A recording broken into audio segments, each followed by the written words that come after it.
What's up, all my soldiers? This is CGT Podcast, episode 31 or 32. I don't know exactly what it is, but you'll be able to see when I post the title and stuff on YouTube and all the other places. So this is CGT Podcast. Today we diving into something super relevant to everybody. We talking about Medicare for all. Why are we talking about Medicare for all? Why are we talking about medicine and hospitals and health and everything like that? I mean, we already know what happened last year with COVID. That was pretty straightforward. Like, it was an attack on the medical system. It was an attack on everybody's immune system. It was an attack on everybody's knowledge. And I got smarter. I know what the fuck going on in my body. I know anatomy. I know biology. I know biochemistry. I know microbiology. I know a lot of these things, and that's how you can get a gauge of how what they're telling you in the news and how it matches reality. So that all knowing all the actual sciences of what they call hospitals and health and stuff like that, it led me down a rabbit hole to actually wonder, why do we pay to go to hospitals? What is a hospital? Why is it so expensive going to hospitals? Why if you're not in a certain class do you get billed shit for hospitals from hospitals and it's way above the price that you can afford? So much so that you have to go to the government. You have to go through the United States government who refuses to own the hospitals or own most of the hospitals or fund its own hospitals. So you have to go to the hospital. I mean, you have to go to the United States government and get money from them to pay the fucking hospital. And then even then, they don't even give you all of it. Medicare and Medicaid and all that stuff. A lot of people's grandparents or mom and dad are like either got they own private insurance or they're relying on public insurance or government insurance. Either way, those are companies. These are businessmen.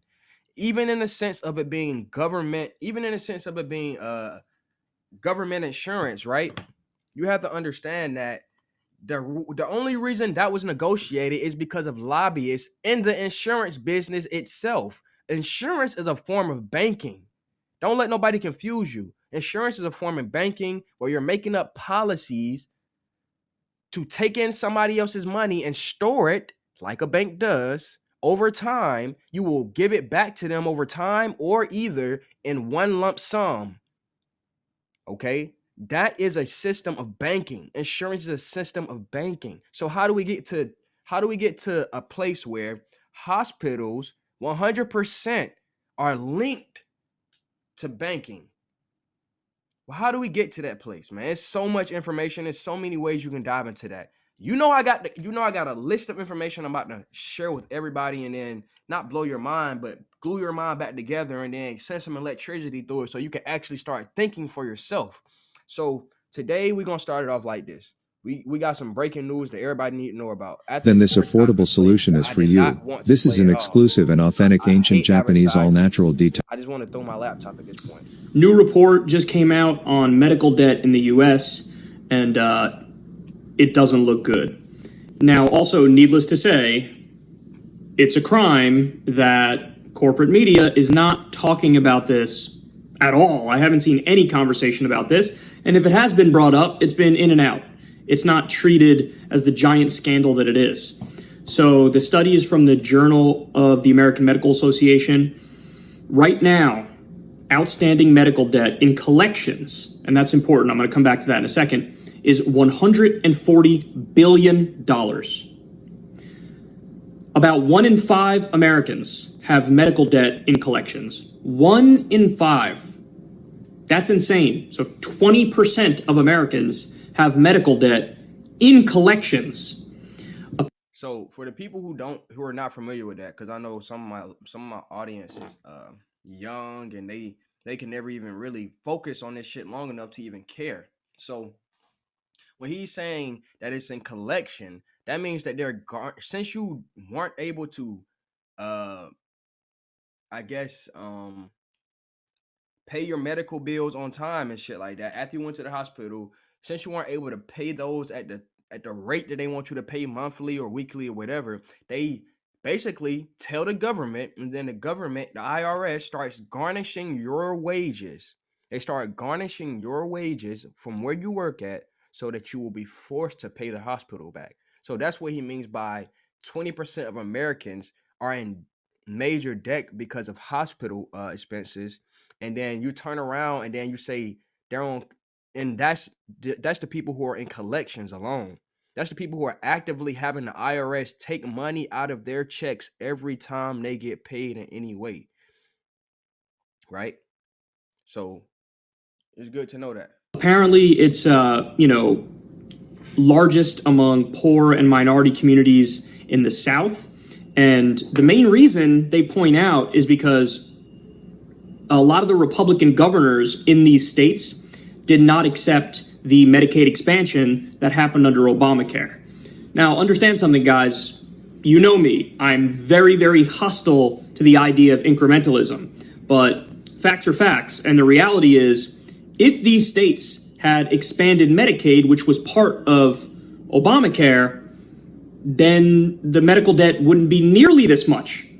Because probably the best part of Obamacare was the Medicaid expansion, which just increases the ability of poor folks to get health care and not break the bank in the process.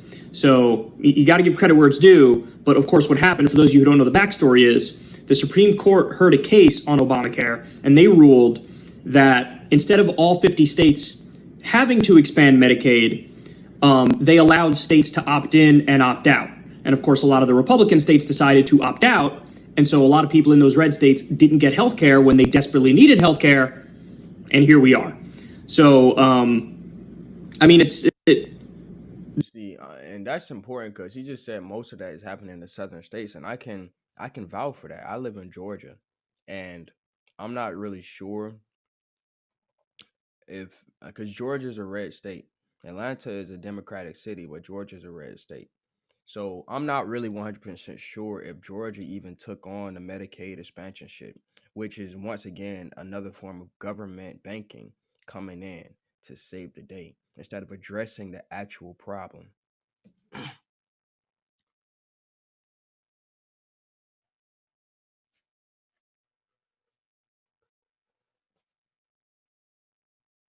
So with that being said, after Bigo just tried to tell me I can't do what I'm doing, basically, I'm gonna keep on token, bro. You told me, you trying to warn me. Kick me off this bitch then. Just kick me off. I really don't care. Anyway.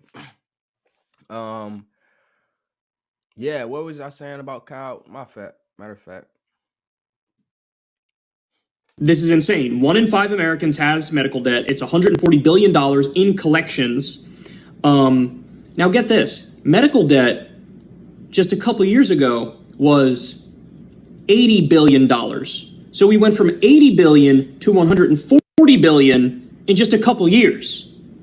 You want to know why that is? The pandemic. So we nearly doubled medical debt in 2 years. Again, it's a crime that this isn't being talked about more. By the way, the Commonwealth Fund also did a survey that found that more than a third of insured Americans and half of uninsured adults had difficulties affording medical bills or paying off medical debt in just the past year. What? So what you need to understand is this number that I'm giving you, even though it sounds crazy and really high, it's also definitely an underestimate for how much medical debt is out there in the US, because this is just medical debt in collections. In order for it to go to collections, it needs to be unpaid for a while, and then what happens is a company sells it to a third party, and then the third party, it basically tries to harass poor people to get them to pay something. That's what collections is. So for all we know, could be double, could be triple, could be quadruple the $140 billion number that we now know. But guys, this is unacceptable. I don't know how to portray to everybody just how screwed we are in this country, other than to point out medical debt is not a thing in other developed countries. It doesn't exist. It's not a concept that exists. When you get sick, You get help, and it's fully paid for by the taxpayers. They prioritize healthcare. They prioritize taking care of their citizens first and foremost. So that's important because a lot of people are under the impression that America is the greatest country on the planet or some shit like that, or basically they believe in the American dream and the American pride, patriotism and stuff like that. So they're blind to the fact that stuff like the systems inside of our country, we don't even know how they was built in reality. We just wake up and then you're born one day and then you're in a hospital. You feel me? You're born one day magically. You come out of your mom's womb and you're already in a hospital. You don't know how that hospital got there. You don't know the history of the hospital. You don't know the vows and the creeds of the hospital. But you're assuming, since the day you were born, since you watch a lot of TV, so you're assuming that since hospitals on TV are so nice and they're always so focused and precise and they put healing people above everything, the philosophy of hypocrites or Hippocrates creed and shit, all these things that go into the psychological effect of making people trust hospitals and stuff like that, specifically hospitals, community hospitals and stuff like that. But in the reality, these hospitals in other countries are 100% paid for by the people who use them in those communities. That means that's what he's saying by taxpayers. So we would assume in our country, since we have such a quote unquote developed country, we would assume, a lot of people assume, that your tax dollars goes towards paying hospitals. Your tax dollars goes towards quote unquote paying the municipal police in your city. Your tax dollars goes towards quote unquote fixing the roads in your cities. They don't go towards none of that stuff, mind you. Your tax dollar goes towards blah, blah, blah, and blah, blah, blah, all dealing with infrastructure in our fucking country, right? But those are, not only are those super fucking exaggerated lies about what your tax dollars are going towards, a big portion of your tax dollars is going towards government programs that have nothing to do with you. And that is shown when we can't even fucking get our hospitals, we can't get our government to make up a easy little budget to where taxpayers can pay for all hospitals to fucking run however much it costs, keep it in balance, and then everybody is happy. But instead of doing that, what we have is a capitalist system where the government has been up to this moment told to stay away from hospitals. And you know what? You know who actually does the hospitals? What they call non-profits. A lot of religions run hospitals. A lot of religious orders. A lot of private companies own hospitals. So let's get this straight. Somebody who is motivated by profit, either having a nonprofit fucking even being a nonprofit hospital, somebody still is motivated by profit. A founder of a nonprofit can tell, he can fucking write out however much he feels like he should get paid, and he will get paid that amount if he can quote unquote justify it. And he would still get those tax breaks, and he would still get all the benefits of being considered a non-profit corporation compared to a for-profit corporation. So you can't tell me that the profit is not inside of you can't tell me that the profit is not inside of the motherfucking ideology when it comes to these hospitals. All this time in our history, we've been dealing with this, and it's getting worse and worse and worse. And in my opinion, everybody's under the assumption that our tax dollar pays for the hospitals, or our tax dollar pays for the insurance that covers the hospitals. And these are both illusions. They're both illusions. Let's dive in deeper. Again, Commonwealth Fund study found we were 11th out of 11 of the healthcare systems that they looked into. The facts speak for themselves, man. you guys know all my talking points, and I'm basing them off of a plethora of studies, but $5 trillion is what we would save if we went to single payer Medicare for all system. $5 trillion over 10 years, because when you get rid of that price gouging mafia middleman, you tend to save money. That's what happens. And also, everybody's covered. There's better health outcomes. You get to pick your doctor. Right now, under this system, your insurance company can tell you, oh, that doctor you want to go to is not in network. Sorry, they're not in network, so you can't go to them. So you can't choose your own doctor. There's somebody getting between you and your doctor telling you if you can or cannot see them. That's exactly the criticism that a lot of people have of single payer systems is, oh, we don't want a government bureaucrat deciding what's right for you. But you do want a corporate health insurance company bureaucrat deciding it? Nonsense, nonsense. We have to move to a Medicare for all system. This new study is absolutely mind-boggling. And by the way, just so everybody knows, there's a Medicare for All March that's happening on July 24th. The name of it is March for Medicare for All. So it's M4, M, and then the number 4, M-A, M4MA, March for Medicare for All. So no, M4, M4A. That's what it is. March for Medicare for All. M4M4A.org. And you can see if there's a march in. Check it out if you can. The more, the merrier. And listen, understand something, guys. I don't care if, there's different factions of the left that are at each other's throats and are fighting. One thing we're supposed to all be able to agree on is the policies. And fighting for these policies come hell or high water. And so you should get out there, fight for this stuff. However we can directly impact specific issues, put your differences with other factions aside, and let's get to it. Let's get to work. So massive credit to the organizers behind that Medicare for All rally. I hope that we get phenomenal numbers in every state, and I hope we continue to put pressure on the government to act on this, because there's an old saying, if you shoot for the stars, you might reach the moon. All right.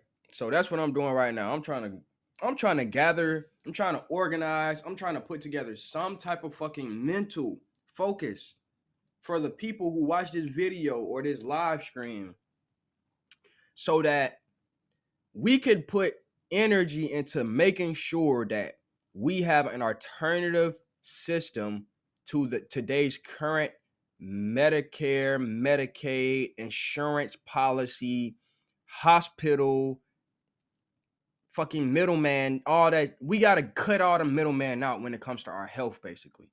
We cannot have no middleman for our health.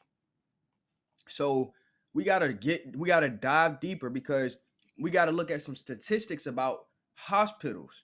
That's what Kyle was just saying. People are in major debt because of medical bills. You feel me? Medical debt.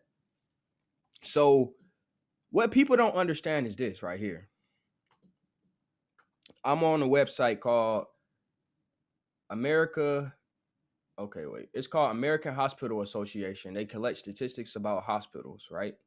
So I got straightforward statistics for y'all. So there's a total number of 6,090 hospitals that they've recorded in the whole of America, right? 6,090 hospitals cover they are able to take care of our whole nation, supposedly. Out of these 6,090 hospitals, 5,141 are community hospitals.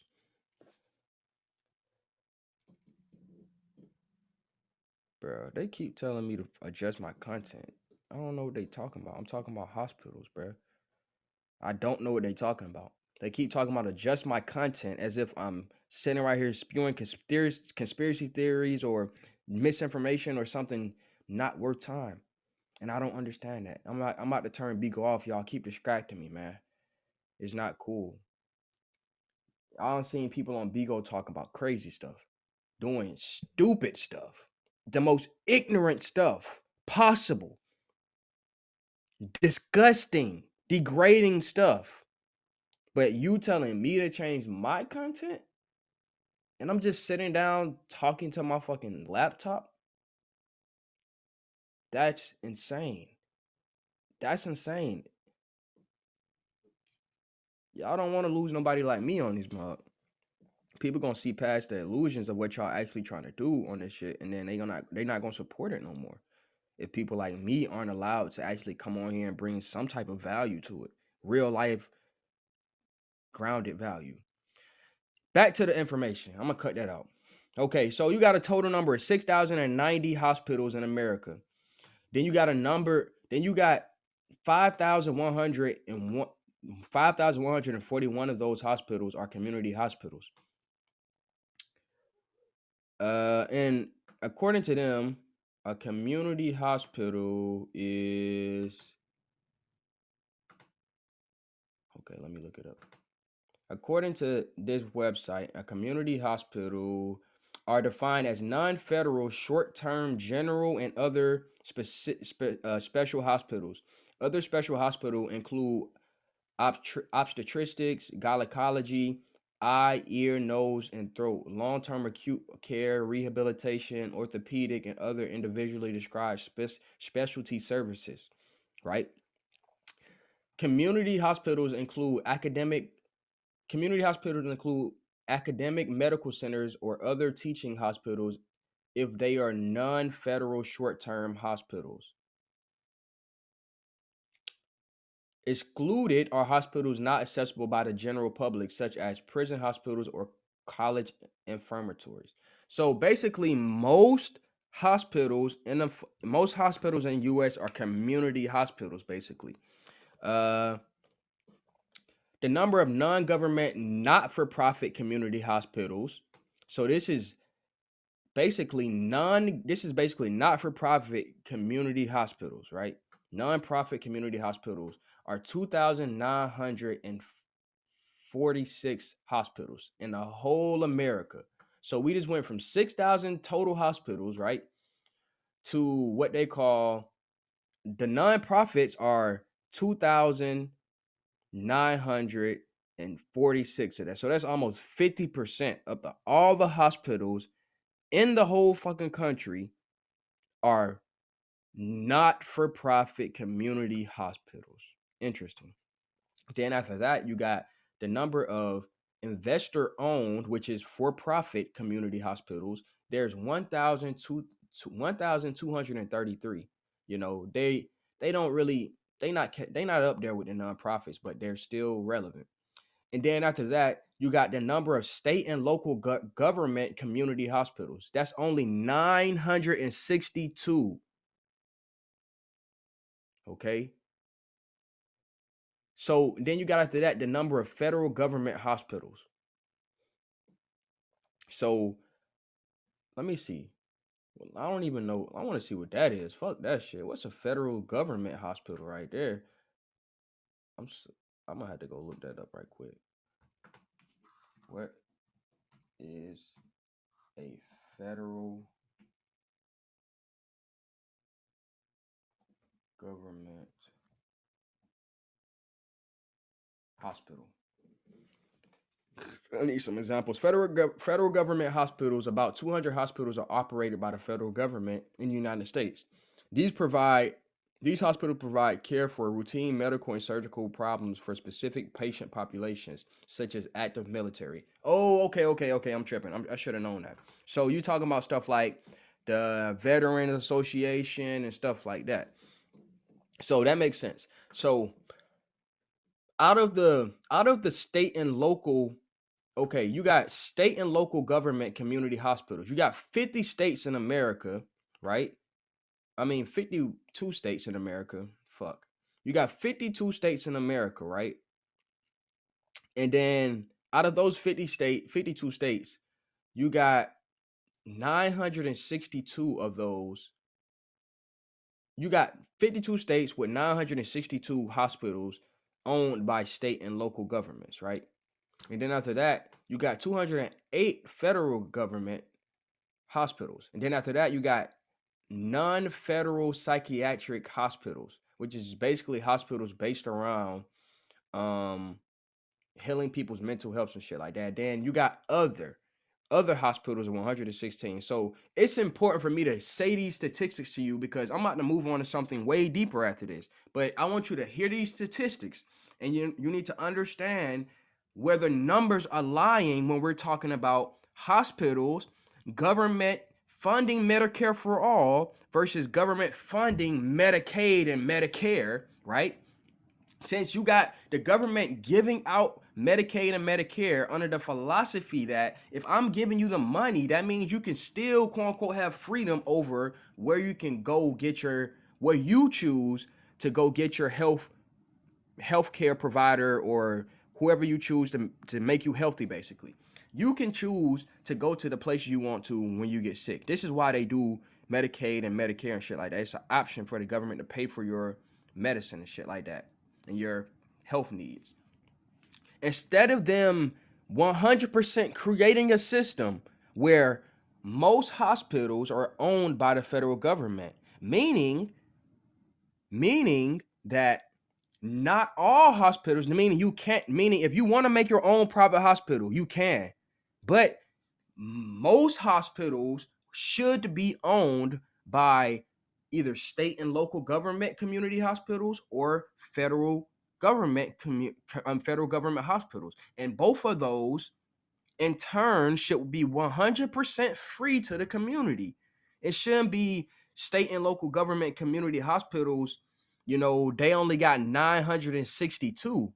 But then you talk about something called a non-profit community hospital, which is still, once again, a group of private citizens coming together to create a hospital, which they will get paid for that community service. And the government is giving them tax breaks and shit like that because they're saying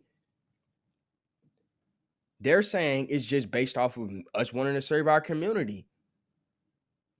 That don't sound right. There's too many loose nuts and bolts inside of there.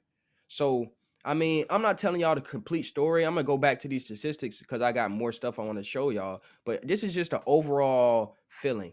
This is the overall narrative that they push to public people, right? So, the total admissions in all U.S. hospitals, right? In last year was 36 million. 36 million people were admitted into hospitals in the country. From that 36 million people, okay, from that 36 million people, I think there's like 300 million people in America. I'm not sure. But from that 36 million people, the total expenses for all U.S. hospitals was $1 quadrillion. $1 quadrillion. Now let me see. I want to be 100%. I want to be 100% accurate about the total population of America.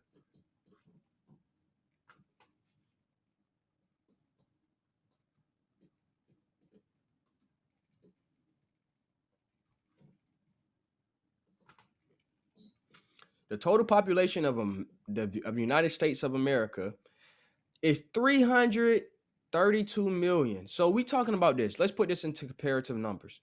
We've split this up. You already got different numbers of hospitals and stuff like that, but we still talking about $1 quadrillion. That's 101 trillion dollars. I mean, that's 1 trillion dollars. You feel me? You talking about 1 trillion dollars.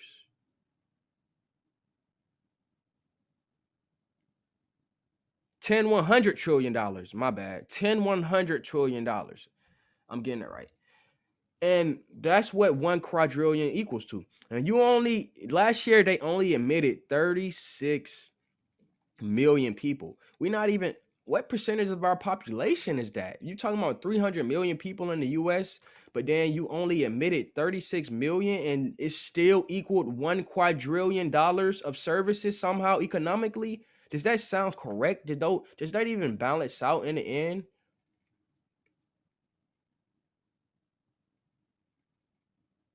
It doesn't. It doesn't balance out, and it doesn't make any sense. It doesn't make any sense at all, to be honest. So now that we got a couple numbers on this stuff, that's not all the numbers, but we got a couple numbers on it. Okay, now we got to get into the details, right? Now we got to get into the details of this stuff. What is a non-for-profit business? We know what for-profit corporations are. For-profit corporations are private investors coming together to run a business behind closed doors, simply using their fucking money while they hire other people to take care of the rest of it. But a non-for-profit business, specifically a non-for-profit hospital, a non-for-profit hospital or a not-for-profit hospital is a hospital which is organized as a non-profit corporation. Non-profit hospitals do not pay federal income or state and local property taxes, and in return, they benefit the community. What is described as benefiting the community? They don't go into detail about that. They don't go into detail about what benefiting the community actually means. So I'm just gonna have to keep doing further research. What did it say? Who owns a nonprofit hospital? This is the question that popped up on Google. In keeping their charitable purpose and community focus, nonprofit hospitals are often affiliated with a particular religious denomination. We're not surprised by this. We're not surprised by this. If you live in Atlanta, you know how many hospitals are named after saints and stuff like that. If you live, maybe, and I know it's not just Atlanta, but you know how many hospitals are named after saints or somebody dealing with a religious order, like they just said.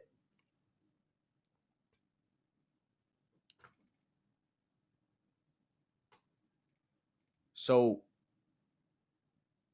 with that being said,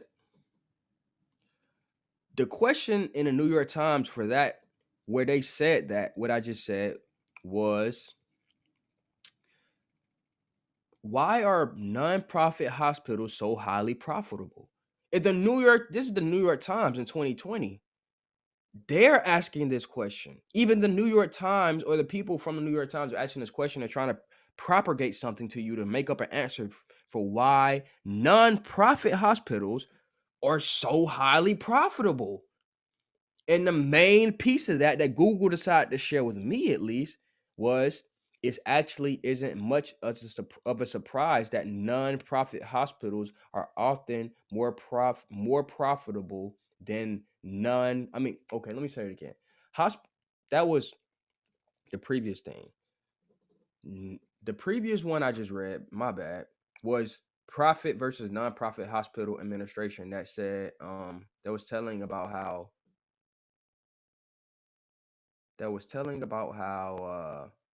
most non-for-profit hospitals are actually religious denominations. Where is that? Okay, fuck it. Okay, now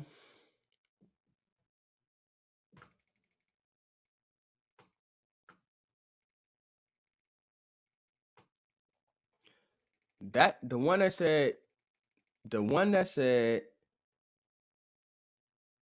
in keeping their charitable purpose and community focus, nonprofit hospitals are often affiliated with particular religious denominations. That was healthcare MBA.education, which is they had an article called Profit versus Nonprofit Hospital Administration. Please go look at that. Please go continue the research. We got to figure this out. After that, the New York Times asked, why are nonprofit hospitals so profitable? And one of the answers to that is hospitals community benefit should be defined more explicitly in terms of tangible medical benefits for local residents.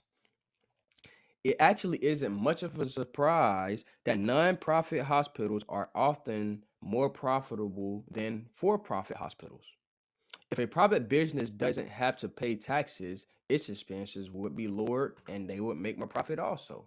So they're basically going into how if you file if you file your hospital as a non-profit hospitals, and once again, I just showed y'all the statistics that most hospitals in America, we talking about 2000, we talking about at least 45 to 50% of hospitals in the whole country are non-for-profit community hospitals, right? So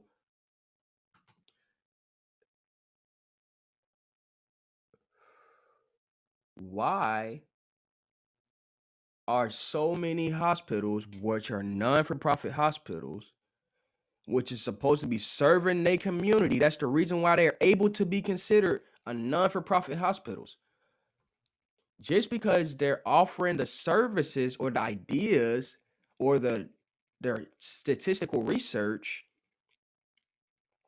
that means they're pretty much benefiting their community.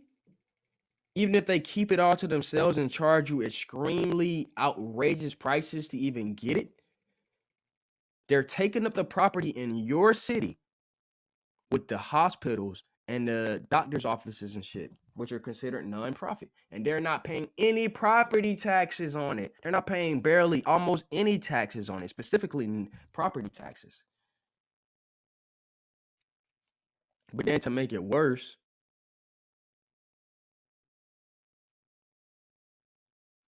they not even benefiting the community in reality. So the next question is, what are the main characteristics of a non-profit hospital, and can they legally make a profit? What are the main? They provide some defined public good, is the answer to that question, such as a service, education, or community welfare. They are also tax exempt. The primary mission is to benefit the communities they are in. Right? That's their primary mission. Benefit the communities they are in. A very wide term, right? So who would determine that? Would it be the people of that community to say you're not benefiting us? If the people of the community say, uh, I don't know, Grady Hospital in downtown Atlanta, you're not benefiting us no more. You suck. You suck. If they say that and then they close that hospital down, they just close that hospital down, right? I mean, but they don't. They never close that fucking hospital down. Even if somebody died, like even if somebody intentionally kills somebody in there who's a doctor, if a doctor intentionally kills their patient inside of Grady Hospital, they will keep that bitch open. The community would be outraged. They would still keep it open. So you can't say it's simply that. I can't get into that whole Google shit that they telling me. So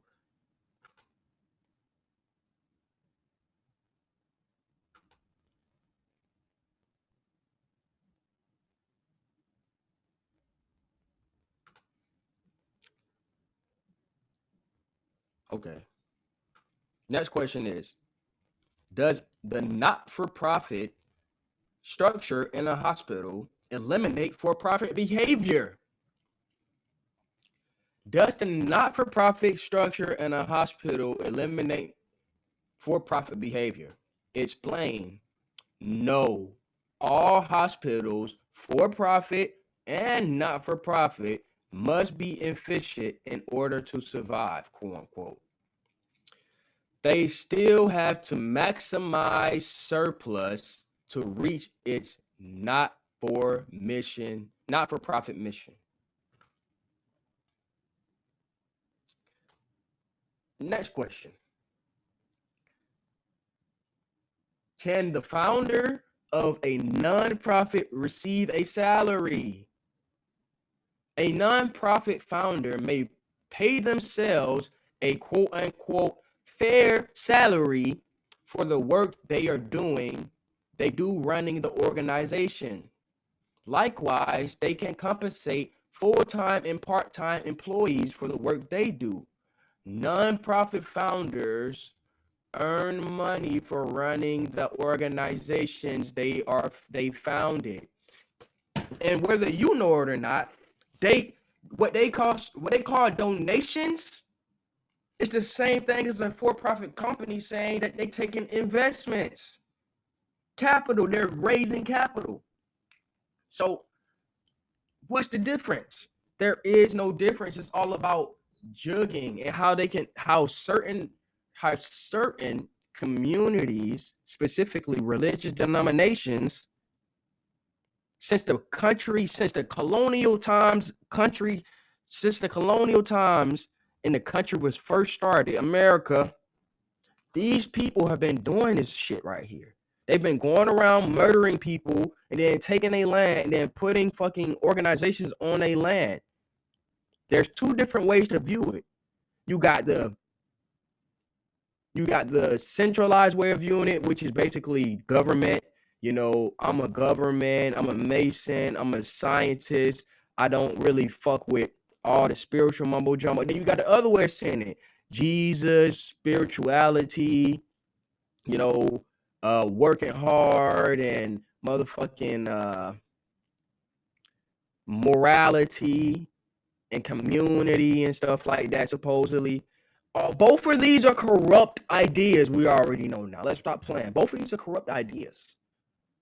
So the fact that most hospitals in the fucking country are, if you mix together, if you put the numbers together, since we really know there's no difference when it comes to hospitals and non-profit and for-profit, if you mix those together, right, you get a total of 65 to 70% of the hospitals in the country are for profit in reality. Even they're saying non for profit, you know how the system works. You know how that shit works. It's not directly for profit, but behind closed doors, it's definitely for profit in the non-for-profit businesses, non-for-profit hospitals, I mean. So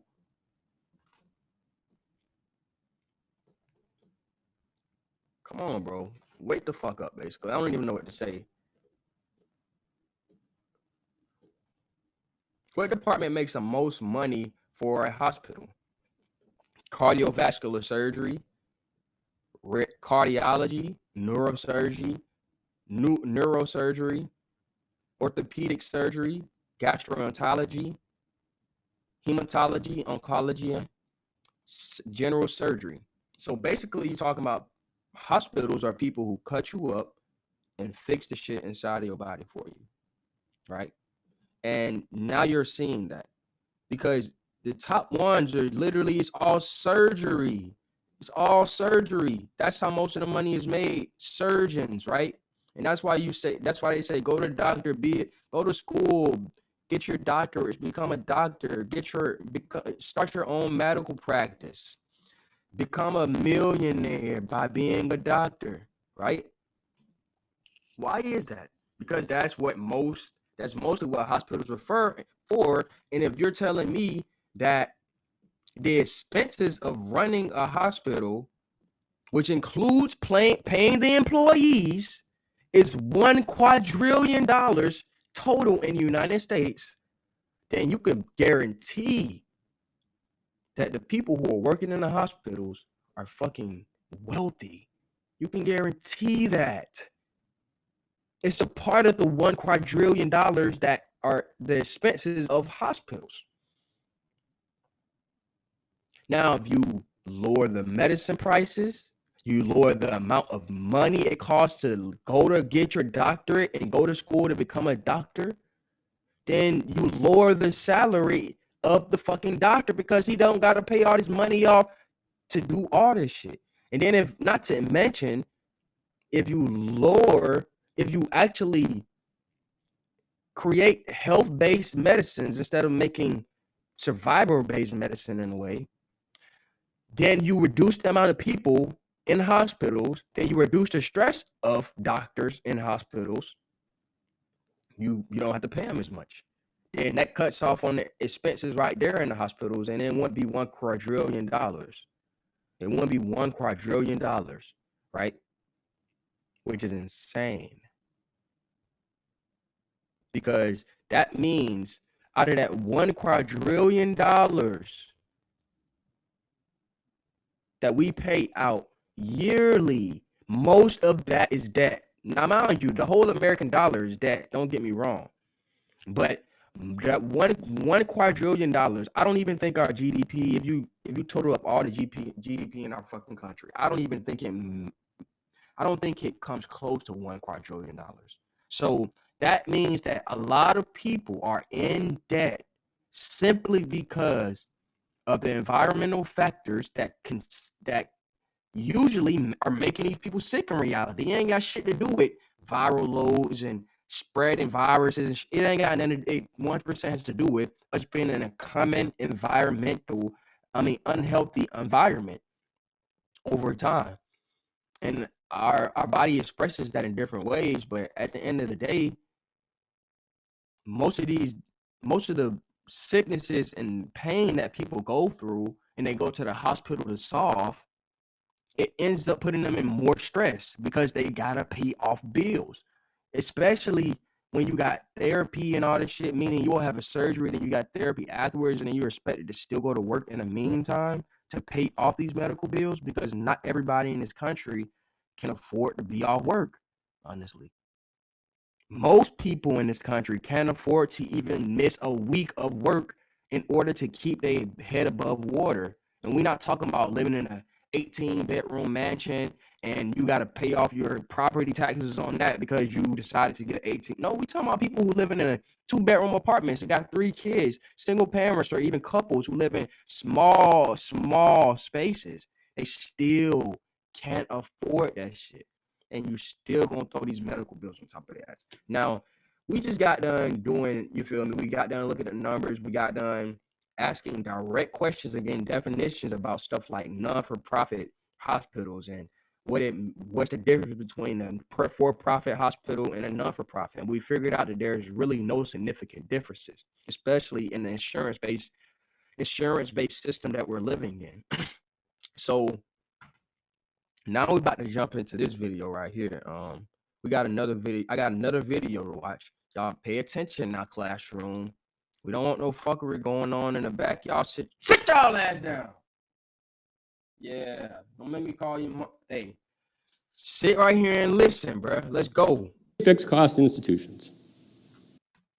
What about hospitals? Now, hospitals are big fixed cost institutions. You know what the big difference is between hospitals and doctors' offices? Anybody want to know what the big difference is? Hospitals are open 24/7. We expect them to be there 24/7, not the doctor's office. We expect the hospital to be there no matter whether they have patients or not. They should be there staffed and ready to go in case somebody needs something. When there's a big accident on the freeway, when there's a flu epidemic, we expect them to be staffed and ready to go for that. Now, in some ways you'd say, well, maybe it's not surprising that hospitals then are actually the biggest and fastest growing piece of costs. More money, top bar is hospitals. Fastest rate of growth during the last decade was hospitals. So if you're going to do something about healthcare costs, you've got to do something about hospitals. That's where the money is. But let's look at the economics of a hospital. So I'm going to take some hypothetical hospital service line. Cardiac care, orthopedics, whatever it is. But I'm going to say, so the hospital invests a lot of money to be able to give good quality care. They have to have a surgery suite. They've got to have all that equipment that people expect them to have, the MRIs, the robotic surgery, whatever it is. So let's assume that they spend $6.7 million to equip this particular part of the hospital. And it costs them, variable costs, $3,000 per patient. So every time they get a patient, they have to spend $3,000 more. So it may be for the hip implant, it may be for the stent, it may be for the thing, but they don't spend those things unless they get the patient. And let's assume that they get paid $10,000 per patient to do whatever it is that they do in this particular part of the hospital, the hip surgeries or the stents or whatever. So if they get 1,000 patients come in the door, what are their costs going to be? Well, they have that $6.7 million in fixed costs that they have, plus they spend an extra $3,000 for every 1,000 patients. So it'll cost them just under $10 million to serve those patients. They'll get paid $10 million, $10,000 per patient to be able to serve those patients. So they make a small positive margin, 3%. Good news for the hospital, right? Now, notice most of the hospital's costs are fixed. They're not going to change depending on how many patients they have. So what would happen if they got more patients? If they got 1,200 patients, their costs would go up, but their costs wouldn't go up by 20%. Their costs would go up by that variable cost, the $3,000. The cost would only go up a little bit above $10 million. Their revenue, though, we pay per patient per procedure. They would get $10,000 more for every patient. So guess what? They suddenly have a 14% margin. Really good news for the hospital. Now, what if we convince the hospital that they shouldn't do as many procedures? What will happen to their costs? Well, their costs will go down. So if the number of patients goes down by 20%, their costs will go down, but their costs won't go down by 20%. Still at those fixed costs they got to pay for. Costs will go down somewhat. Revenue, though, will go down by 20% if there's 20% fewer patients. So what happens to the hospital's margins? They're in the red. So from a hospital's perspective, it's not a good thing to have fewer patients because that's the equation. When the number of patients increases, revenue goes up faster than costs. When the number of patients goes down, revenue goes down faster than costs. Is any one? Now, with that statement alone, he just broken down in very statistical and, the good reasoning. But with that being said, that statement alone is proof that they don't want you to be healthy. They need patience.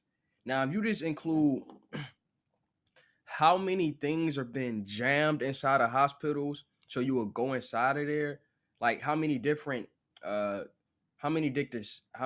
sectors of health studies and stuff like that, how many different things and operations and procedures you can have done inside of a hospital, and nowadays it's insane, right?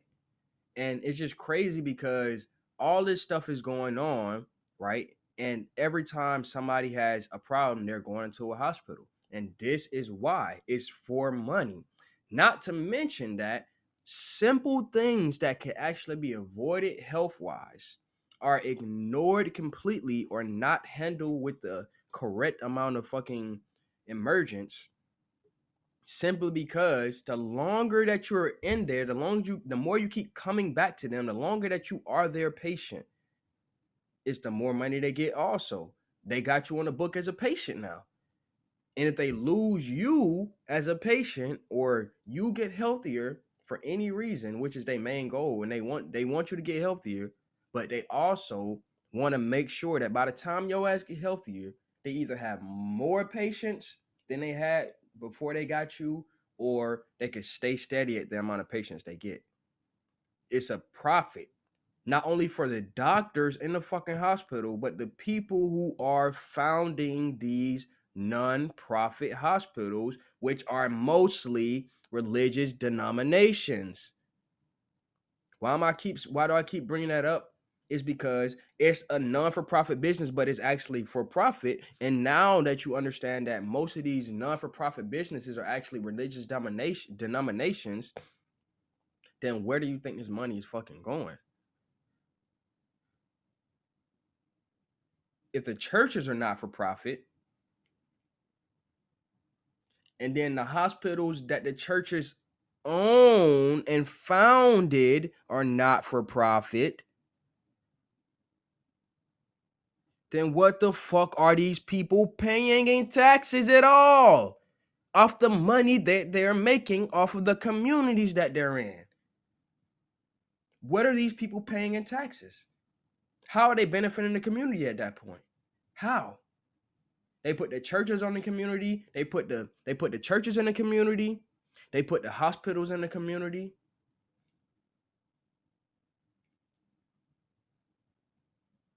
And it just so happens that the communities that they're putting this stuff in are poor communities in the South. And the ones where they have for-profit or local and state, the state and local hospitals, basically, it just so happens that most of them are in regions where they're not poor.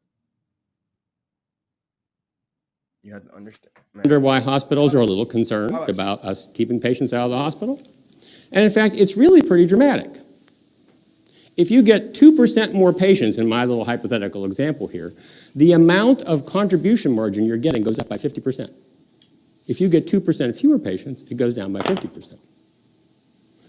Now, this is a significant slide to focus on for just 1 second, because it means that you can move a market with a very small change in patients. You don't have to move all of your patients. You only have to get a small number of patients to decide to go someplace differently to make a hospital pay attention. Now, the dirty little secret of healthcare is that hospitals don't make 3% margins on their procedures. For a lot of their procedures, they make very big margins. So this chart, the left side, the purple bars are the costs, the right side are the revenues. And for some service lines, like cardiac services and oncology and other things, hospitals make very big margins. Now, remember I was breaking down these statistics earlier. Now, the reason I brought up statistics is because I know I was going to show y'all this video, and he's going to be talking about specific stuff like that. And one of the statistics that I was telling y'all about is, one of the numbers that I was running to y'all is the most profitable operations and sectors inside of hospitals. And it just so happens that the same ones that he's listing off right here are the same ones they were saying before. It just so happens, right? The reason why they make those very big margins is because for some other service lines, generally maternity care, mental health, other things, they actually lose money. Why they lose money? Because they take all comers. That's the number 2 reason why hospitals are different than physicians. They take everybody. We expect them to take everybody. But some of those people can't pay. Some of those people get covered by Medicaid. Some people get covered by Medicare, which pays those low rates.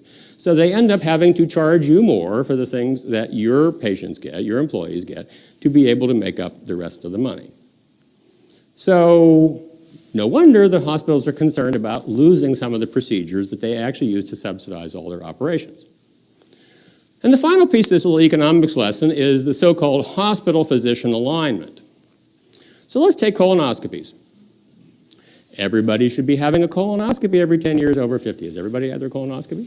So there's 2 places you can get a colonoscopy. You can go to a gastroenterologist's office and get a colonoscopy, or you can go to a hospital outpatient department to get a colonoscopy. How much does Medicare pay for those things? They pay the physician $400 if they do it in their office. They pay them $220 if they do it in the hospital. Now you'd say, wait a minute, I thought the hospital was more expensive. This is how much the doctor gets paid. And the reason why the doctor gets paid more is because the doctor's fee is covering not only the doctor's payment, but all the costs that they incur along with that. When they go to the hospital gets paid separately for the colonoscopy. So guess what? It actually costs twice as much to get your colonoscopy in the hospital. Now, does a colonoscopy need to be done in the hospital? Nah. But think about this. So if the hospital is getting paid twice as much to do the colonoscopy as the physician is, do you think the hospital might be able to pay the gastroenterologist more to come work for the hospital to do the colonoscopies there? And that's just so... Or they could then maybe draw in some anesthesiology? Interesting thing to me, too, because one of the ideas that I was breaking down just now is the fact that they have so many different schools of thought when it comes to medicine inside of hospitals because of the profit thing. But it's also interesting how if you don't have all these schools of thought centralized inside of a hospital, then you will actually have these same people who are working in the hospitals having their own practices and building their own relationships with the people in their community and actually serving them without fucking killing their pockets and shit like that, destroying their pockets. Am I the only person who could probably see a world where there's no hospitals and there's still healthy people, or there's still people like physicians and therapeutics and oncology and OBGYNs and stuff like this? They would still exist without hospitals. A hospital is just a centralized place for all this stuff to be. And they're basically putting people who are not in hospitals in jeopardy. They're making it hard for people to go to other places, basically. Especially if you're not rich or wealthy. just to do some work too, et cetera. So that's the problem, is that because of the way we pay, hospitals can actually pay physicians more if the physicians come to work for the hospital than if they stay independent. So, not surprising that we're seeing a lot of people ending up working in hospitals, because the hospitals actually can take all that extra money that they're making and pay them. So those are the problems with the fee-for-service today. We don't pay for things that actually are high-value care. We don't pay for phone calls when a patient has an urgent need. We don't pay for emails. We don't pay for nurses. We can't move the money around between the silos. And people get paid less whenever they actually do the things that we ask them to do, which is to prevent complications, infections, and do fewer unnecessary procedures. And they don't get paid at all when the patient stays healthy. Now, people nationally have finally started to recognize this, that there is a problem with the fee-for-service system because of that fact. But people aren't really fixing that. What they're trying to do with payment reform today is they're giving these little itty-bitty pay-for-performance bonuses, or these little itty-bitty per member per month payments, or little itty-bitty shared savings payments, on top of what is still fundamentally a fee-for-service system. Now think about it. If you're getting paid that much fee-for-service and somebody gives you a little pay-for-performance bonus, who's mama? It's the fee-for-service system. So fortunately, though, there are better payment systems available. So there are ways to pay those primary care physicians in a more flexible way, but to give them accountability for the outcomes that they can take accountability for. There's a notion of bundles and warranties to be able to give people flexibility but accountability for the procedures they do. And there's a notion of a condition-based payment, which is actually what patients want, is to have their condition treated, not necessarily to get lots of tests and procedures. So why not pay based on the condition rather than the procedure? And the good news is that these true payment reforms, not these tweaks to fee-for-services, true payment reforms actually allow a win-win-win. They allow better care for the patients, less spending for you, and the providers can actually do better. Let me show you how. So every other industry in America gives warranties, right, except healthcare, you'd say. Not possible in healthcare, right? Well, in fact, the Geisinger Health System in Pennsylvania has been doing this for a number of years now. They didn't call it a warranty. The New York Times called it a warranty. They call it proven care. But basically, it's a single price for everything that happens during a person's hospital care, including what they get after they leave the hospital and any related complications or readmissions that they have. And they started doing this with cardiac bypass surgery, and they've been systematically expanding it ever since. Let me just say, whoa, mind blown, to be honest. Mind blown, because why don't we have warranties for your health? Why don't we have this stuff? Why are we paying extremely outrageous prices for stuff that might not work? And if it does, it has an adverse effect on you, and it leads to another disease or virus or autoimmune problem. It's so much crazy shit mixed into it. Why don't we have warranties? Why can't we hold people accountable for their practicing of the Hippocratic Oath? Why can't we hold these people accountable? If Dr. Sebi, my man Dr. Sebi went to jail for actually reversing and healing and putting people on the right track to stay healthy. He went to jail. Well, he didn't go to jail for that, my bad. He went to court for that shit. They tried to sue him and say that he didn't do the thing. This is a person who's actually been proven to have results, but they tried to hold him accountable. And just like they try to hold people who practice their medical practices individually outside of the medical system, and they don't go along with the fucking pharmaceutical industry, which is a big pharmaceutical industry tied right in with this non-for-profit hospital scheme. A lot of people who found or work in these non-for-profit hospitals are also tied into the pharmaceutical industry. They're billionaires, 100 millionaires. They can pay for their surgeries 1,000 to 1,000,000 times over, simply because they charging your ass. They lying to you. They giving you misinformation about your health. Then turn around, then you go to a doctor. Then a doctor in the hospital wants to get paid, so they giving you pharmaceutical industry bullshit so that they can keep making money. You don't think the doctor know how to invest inside the stock? You know they not in the loop of it completely with the pharmaceutical industry? You don't think these doctors know what the fuck going on and they invest inside of these pharmaceutical company stocks? So let's get this straight, man. This shit ain't no game, bro. If they got warrant, they should have a warranty for this shit. So bro, he's saying some real shit right now. It took me a while to actually react to it, but I'm sitting right here thinking, like, why don't we have that? Do we have that? We don't. That's crazy. To maternity care or low back pain, things that don't even necessarily have to happen in a hospital.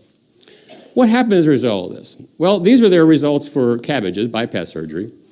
Not little itty-bitty statistically significant improvements. They got 20, 40, 60% reductions in complications, infections, and readmissions. Quickly.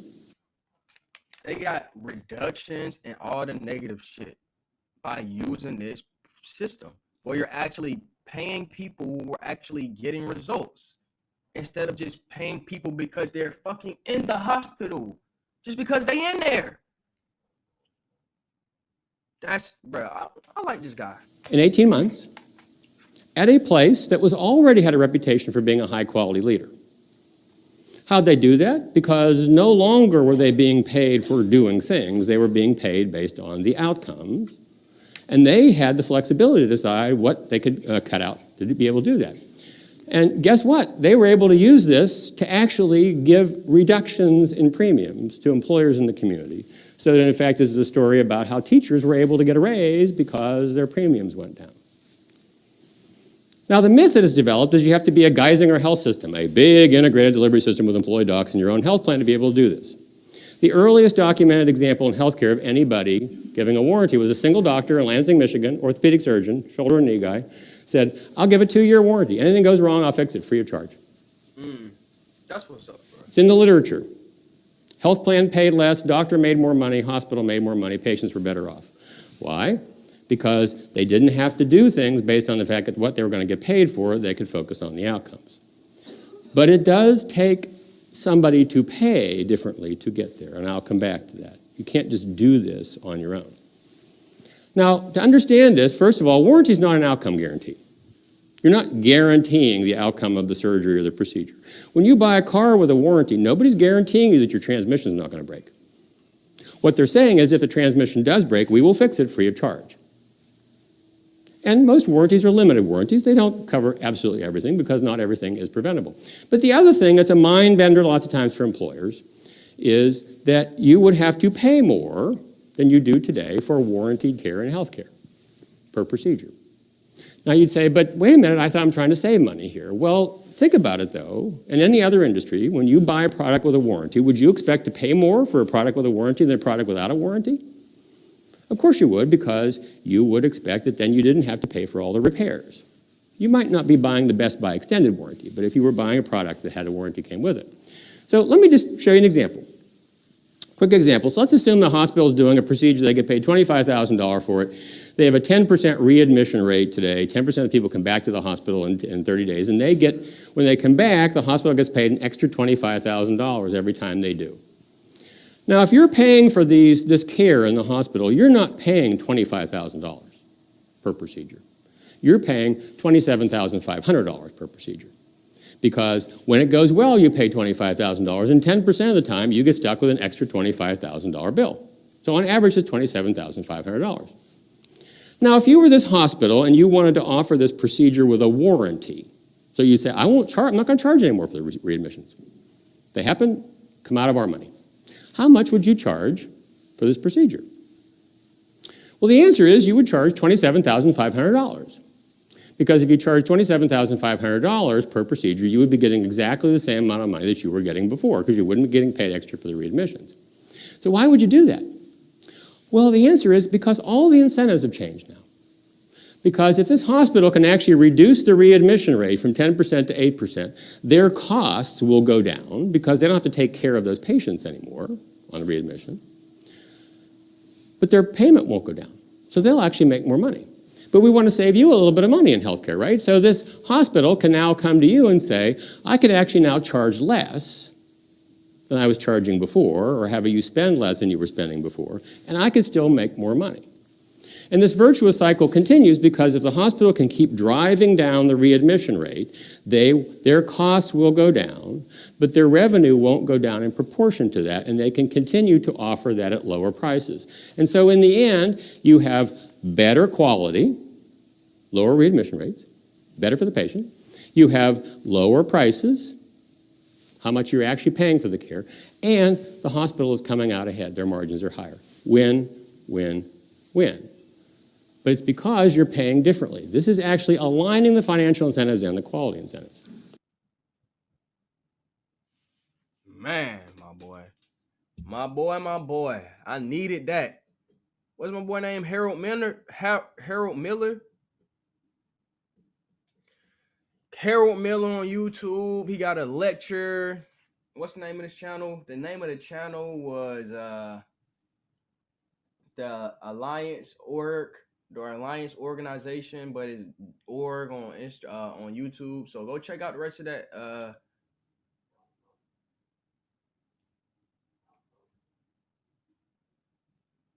Go check out the rest of that lecture. It's cut up into like 3 different parts. But with that being said, he just broke down a lot of like straightforward stuff that I just pretty much presented to y'all in statistics and asking the questions on Google. This is a real active doctor who's been in the field and he studied this stuff, and he's basically breaking it down to you, and he's showing you how this shit works. What's the motivation behind it? It's not healing people, it's for money. And it's only for money for incredibly childish reasons. So I also had to go into detail to end out this video with the last segment of it. The last segment of this video is basically about how once again a lot of the reason why we are stuck in this system is not just because it's for profit. It's because of the morality and the religious denomination part of that shit. You have to understand that once again, the non-profit business are religious denominations, and they are conservative with their thought patterns. They don't want to change. They don't want to update the system. They don't want poor, non-white people to be healthy and thriving more than they are. I hate to say it, it's real shit that I'm saying. And the reason I'm saying that is because, okay, we're going to break into it.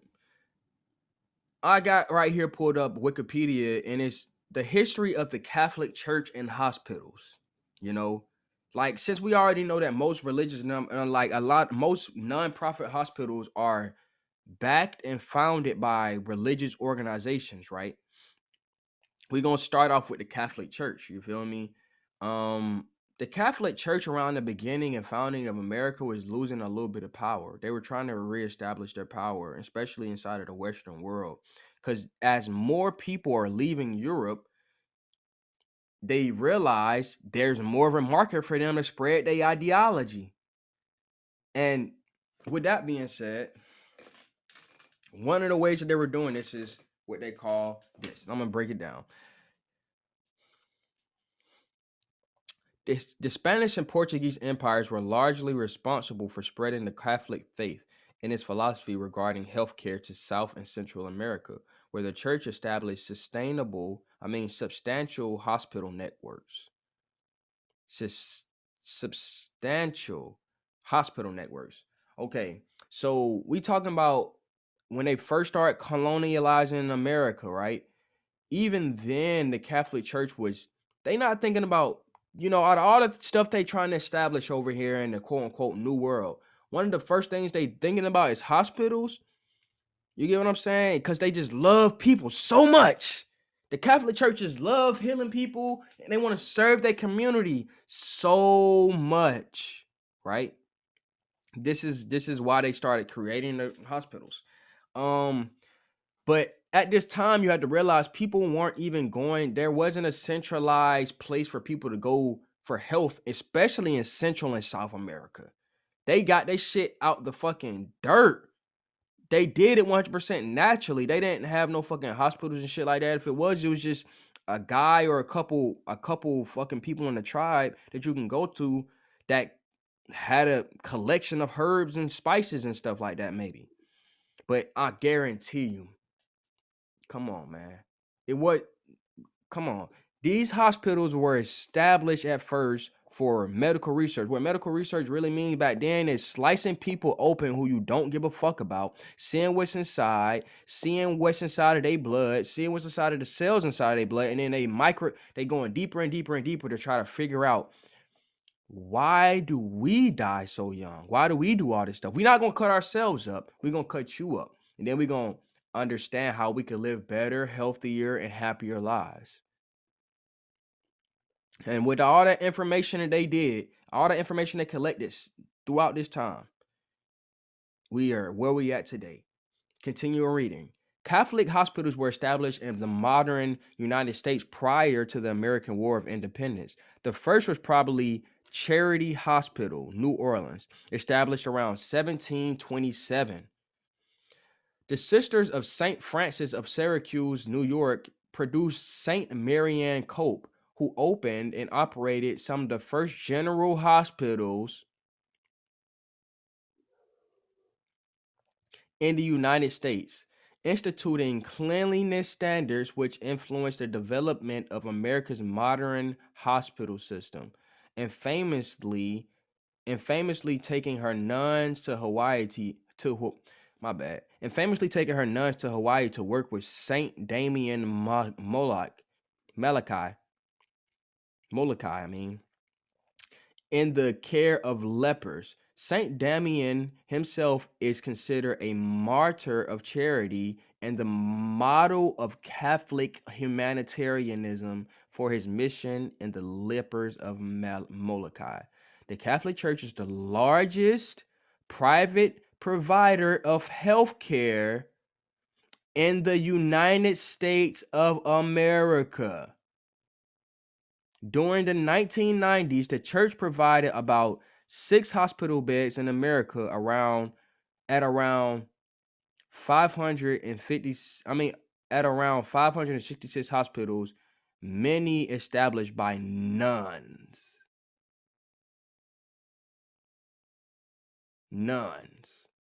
Now, mind you, Joe Biden is somehow considers himself to be a Catholic, right? Just throwing that out there. The church has carried a disproportionate number of poor and uninsured patients in its facilities.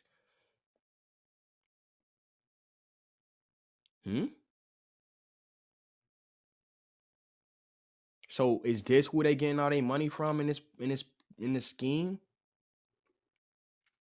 Your church has carried a disproportionate number of poor and uninsured patients at its facilities. And the American bishops first called for universal health care in America in 1919. The church has been an active campaigner in that cause ever since. The abortion debate in America, the church has sought to retain the right to not perform abortions in its healthcare facilities. In 2012, the church operated 12.6% of hospitals in the United States, accounting for 15.6% of all admissions, and around 14.5% of hospital expenses. Compared to the public system, the church provided greater financial assistance or free care to poor patients and was a leading provider of various low-profit health services such as breast cancer screenings, nutrition programs, trauma, and the care of the elderly. So once again, we talking about communities that are fucking, they toe up, and they got hospitals in the center of these very poor communities, and the communities are still poor and unhealthy, but you're somehow saying that you providing nutrition programs? Are you talking about, bruh? You're providing nutrition programs. You're providing breast cancer screenings. You're providing trauma and care to the elderly. But somehow all these people are still in worse situations. This sounds like a contradiction.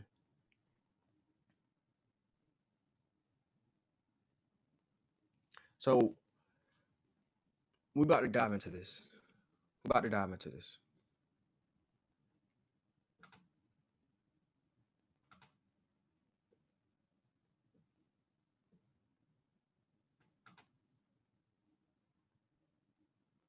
First, I haven't seen these videos right here. I'm about to close out the show. I just figured these videos would be a good way to pretty much piece together all the stuff from the video, specifically the last part that I just said, where I was reading about the Catholic Church and how prominent they are when it comes to these non-for-profit hospitals. We're talking about the Vatican. We're talking about an independent country inside of a small little country called Italy. We're talking about the Vatican, which is inside of Italy, which is in halfway to, like, closer to the Middle East than it is to America. Let's be real. It's closer to fucking being, it's closer to Israel. It's closer to Egypt. It's closer to, I don't even know. I wouldn't say it's closer to Russia. It's closer to fucking China than it is America.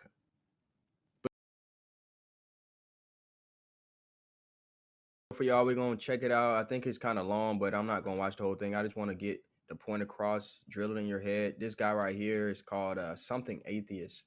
I'm not sure, but it's also going in about how Catholic Church are bad for America. Once again, I want to stress to y'all, just because I'm highlighting a Catholic Church right now doesn't mean that they're the only religious denomination that's responsible for the monopolization of hospitals, basically by what they call non-for-profit hospitals. But once again, they're being exposed right now because of their hatred towards women, simply. And it's basically like the rest of the fucking the rest of the non-profit groups are like, okay, let's make them the focus so that people will never question what's going on over here on this side of the fucking hospital world. Let's make these people not giving women. Several years now, there's been a battle going on between the University of California, which is huge, and certain Catholic hospitals in the state. And the university appears to be on the verge of winning that fight, which would be a big deal. But to understand why, you need to know a little bit about the problems with Catholic hospitals and why universities play such an important role here. So first, let's talk about the problems with Catholic hospitals. You ready for a 3-hour video? Okay, I'll stick to the highlights. Catholic hospitals are kind of infamous for 2 reasons. First, they're slowly taking over healthcare in the United States. And second, they have restrictions on what type of care they will provide. And that is a dangerous combination that so many people don't realize is happening right in their own communities. It's especially dangerous because in the US, if you have to go to the hospital, you're not picking and choosing where you go. Not always. You're going to the closest one. If it happens to be Catholic, and it very well may be, you might be screwed depending on what's going on with you. And here's why. Catholic hospitals are essentially bound by the rules, the directives, given to them by the United States Conference of Catholic Bishops, the USCCB.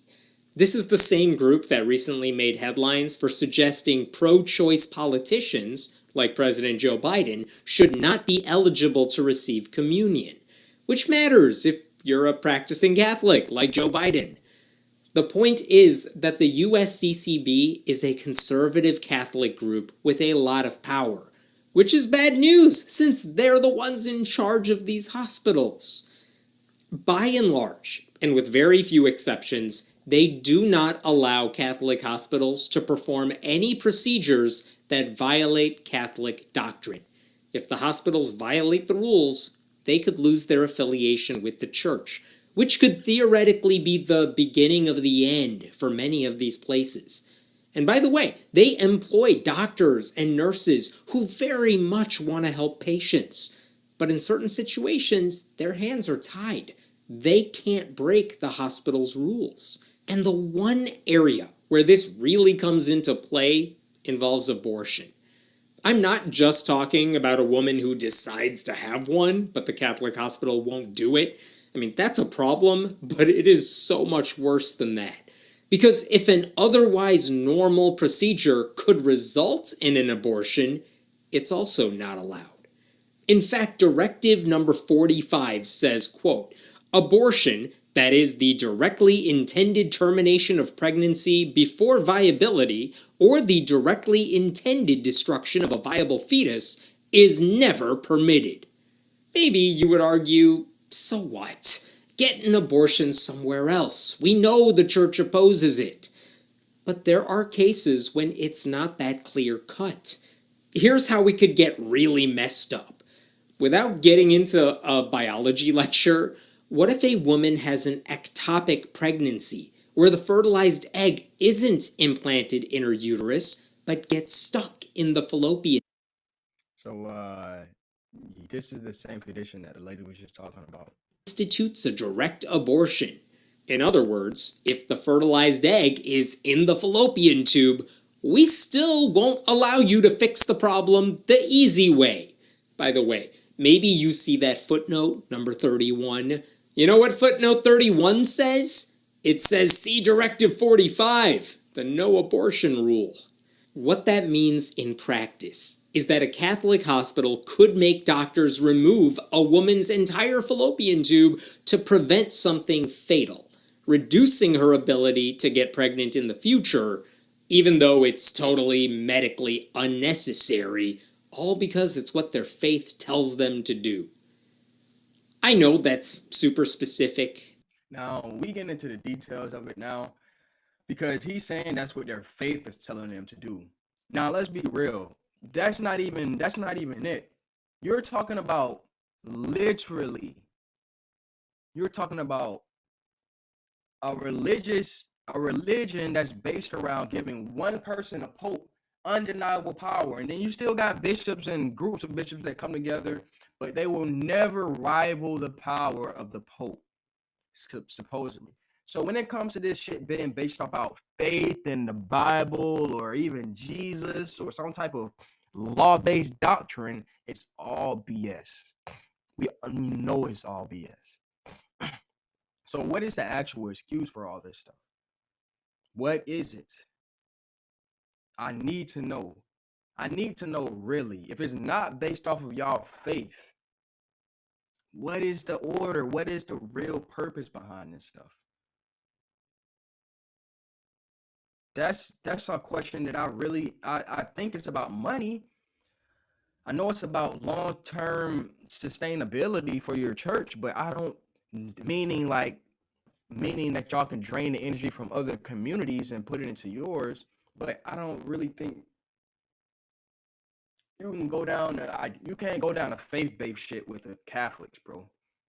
Not all the other stuff that these people do is not faith-based. Raping kids, molesting kids, kidnapping people, drug cartels. All this stuff has been proven. You feel me? It's been exposed. So why now? Why for this? Why make a stand on this?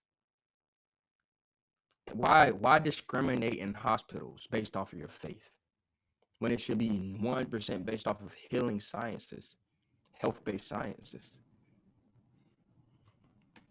And only affects a small percentage of pregnant people, so let's broaden things out a bit. What about if a woman has a miscarriage? That's already emotionally draining. Out? I'm not even kidding. Here's Directive 52. Catholic health institutions may not promote or condone contraceptive practices, but should provide, for married couples and the medical staff who counsel them, instruction. No, everyone only enjoys sex to contraception that is more effective more often.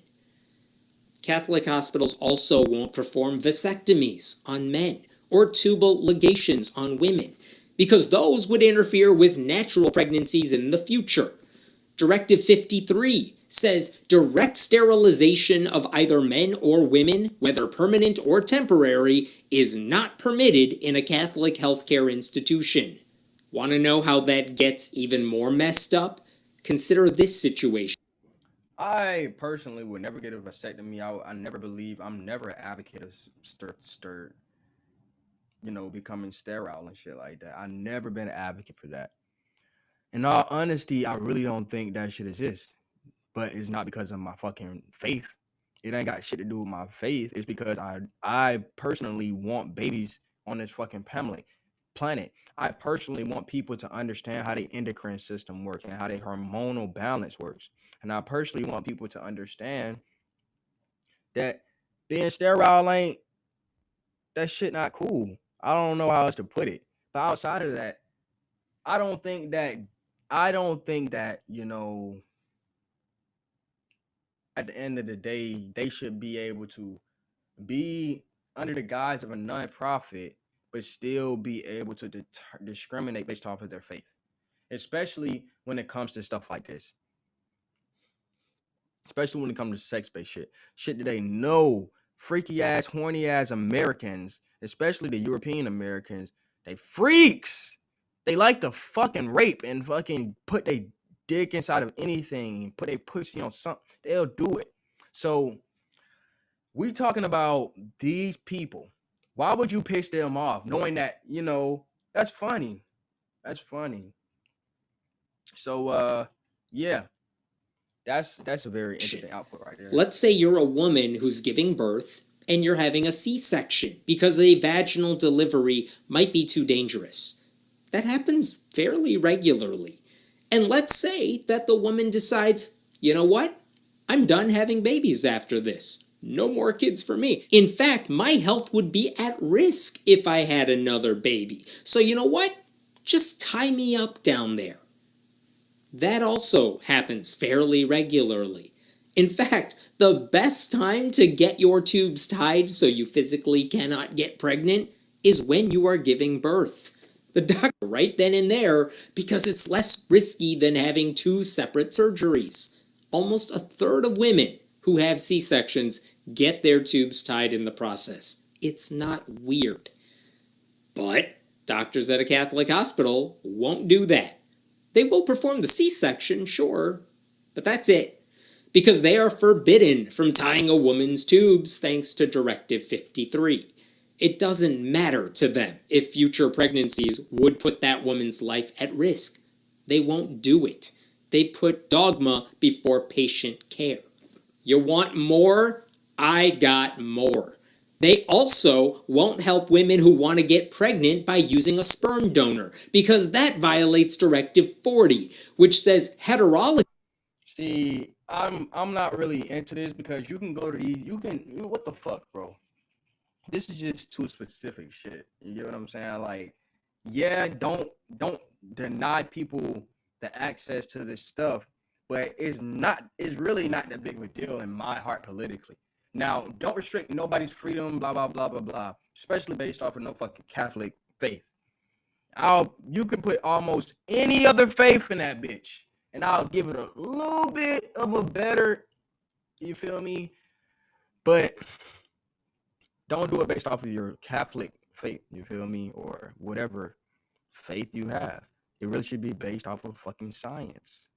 And even that itself, dealing with vasectomies and tube ties and shit like that, it's based off of science. So if a person actually is at risk of having a baby in the future, then you should at least figure that out or put that into consideration before you just automatically say, nope, you're not going to be able to get this service simply because of the fact that we God's messenger, and he said he don't want us to tie your fucking fallopian tubes up and shit. Like, if God didn't want you to tie up their fallopian tubes, then why the fuck did he make your ass slice people open in 1900s and 1800s and all that shit for all this medical research that you call medical research. Why was y'all doing all that? So that y'all could figure out how to do the surgery. Why? Why were y'all fucking with bitches' pussies at a time where they actually didn't want you to because they believed in your religious doctrine? So you had to do it behind closed doors and do it to poor people. And then now that you actually know how to do the surgery, you telling me that you're not going to do it because of your faith.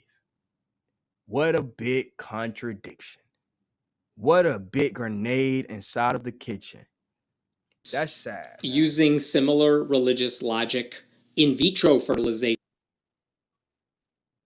So yeah, that's pretty much it, man. That's pretty much the truth is that Hollywood's podcast. This has been CGT Podcast. Episode 31 or 32-1. I can't remember which episode it is, but I appreciate y'all for tuning in. Thank you for staying focused. I really made this video because I know my heart and deep down in my heart that it's going to make a difference for people. I know that this is actually going to help people stay focused when it comes to the ideology and the system of health and medicine and just being vital in your whole life, simply because we are learning more and we understand where to go for help. We can't keep going to people outside of our own communities, local, state, or fucking federal, which is why it's important to where I say, why in the fuck are most hospitals owned, non-profit hospitals owned by the government? And why is it a fact that most hospitals in general are fucking open for profit? Let's be honest. That goes hand in hand with the pharmaceutical industry's fucking power grab. So let's not be ignorant. Let's not be gullible. Let's keep thinking. This is CGT Podcast. Create, grow, and transform every time you get a chance to, and never give up on learning more. Never give up on investigating the truth.